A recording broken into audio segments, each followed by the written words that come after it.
अरअयत मन इत्तखज़ इलाहहु हवाहु, क्या आपने उस शख्स को देखा है जिसने अपने नफ्स की ख्वाहिश को ही अपना खुदा बना लिया?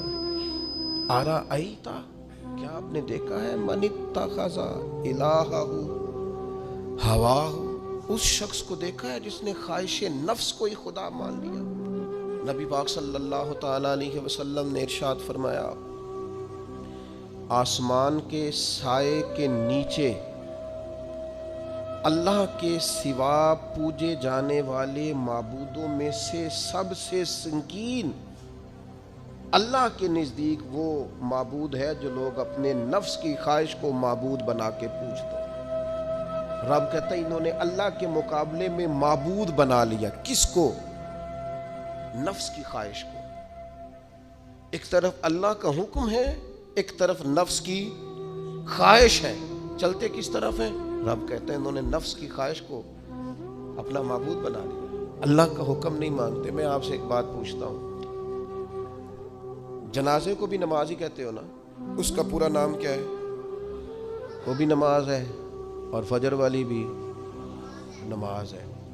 कितना दौड़ रहा है बंदा। मोहल्ले का एक इलाके का एक बासर आदमी इंतकाल कर गया, दौड़ रहा है, छुट्टी ली है, भागा आया है, जल्दी से वुजू किया, जनाजा पढ़ना है। लंबा चौड़ा रश हो गया, सफ़ें गिनी नहीं जा रही, सर गिने नहीं जा रहे। ये किस लिए आए? कहते नमाज पढ़ने हैं जनाजे की।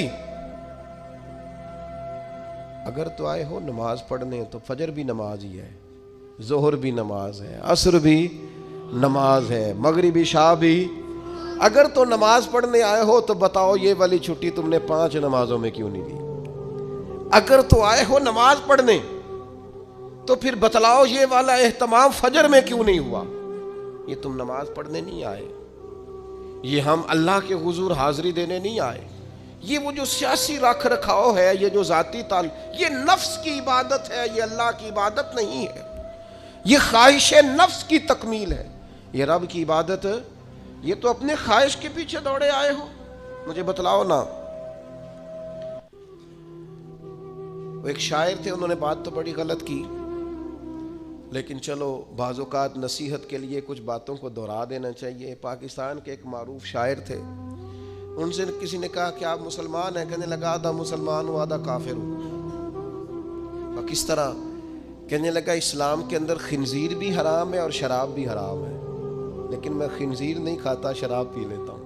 माज़ अल्लाह सुम्मा माज़। कहने लगा खिंजीर से मुझे नफरत है, शराब में छुप के कहीं कोने में जाके पीता हूं, तो आधा मुसलमान हुआ ना।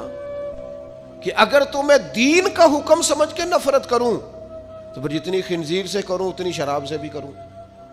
तो किसी ने उस पर तनकीद करनी चाहिए, तो उसने कहा ठहर जा जरा सुन, जिस तरह शराब हराम है, जिस तरह जुआ हराम है, इस तरह खिंजीर हराम है, मिलावट भी तो उसी तरह ही हराम है, हराम माल भी तो उसी तरह ही हराम है।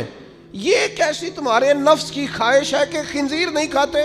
कहते हैं कि किसी इलाके में एक ऑफिसर था, तो वो सब हराम माल इकट्ठा करता था, तो कोई किसी की जरूरत ही नहीं थी उससे बात करने की। तो एक बूढ़ी अम्मा थी, वो बड़ी हक बात कहने का मिजाज रखती थी। तो उनकी मुर्गी मर गई, तो उसके गले पे छुरी चला के ना तो उस ऑफिसर के घर दे आई देसी मुर्गी। तो वो शाम को शुक्रिया अदा करने आ गया, कहने लगा अम्मा कमाल कर दिया, देसी मुर्गी तो कोई किसी को देता ही नहीं। कहने लगे बेटे नहीं, कमाल वाली बात नहीं, मर गई थी। तो वो नाराज हो गया, कहने लगा मर गई थी तो मेरे घर क्यों दे दी? कहने लगी सारा मोहल्ला जानता है तू सारा हराम खाता है। तो मैंने कहा ये करोड़ों हराम खा गया तो कोई मुश्किल नहीं, तो एक मुर्गी से क्या तकलीफ देगी? तो अल्लाह ने उसके दिल में बात डाली, उसको असर हुआ, वो रोने लगा, कहने लगा बात तो तू ठीक कर रही है, करोड़ों रुपया हराम का आए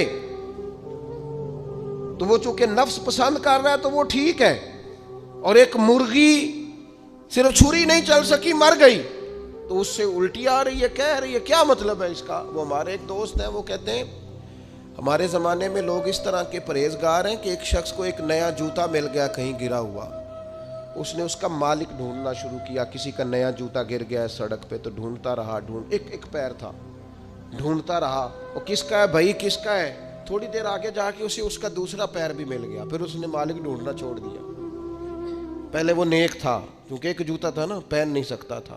جیسے ہی اسے اتنی تکلیف کی بات ہے امت مسلمہ، نفس کی خواہش کو خدا بنا لیا، جو تیری طبیعت میں آئے ویسے ماں باپ کو تو وقت نہیں دے سکا۔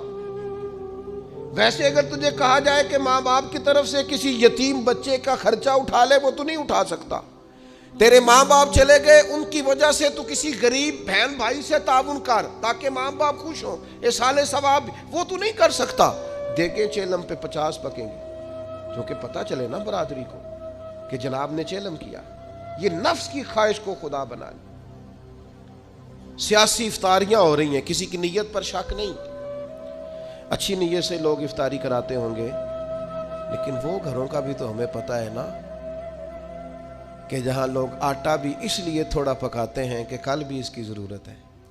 وہ محلے کے گھر نظر نہیں آتے؟ افطاری کے لیے ایک سجن بلایا جو پہلے کروڑ پتی، اور بلایا کہاں سے؟ لاہور سے، اسلام آباد سے، فیصل آباد، تو جو تیرے ارد گرد تھے۔ نفس کی خواہش کو خدا بنا لیا۔ بندہ مومن کی یہ شان نہیں ہے۔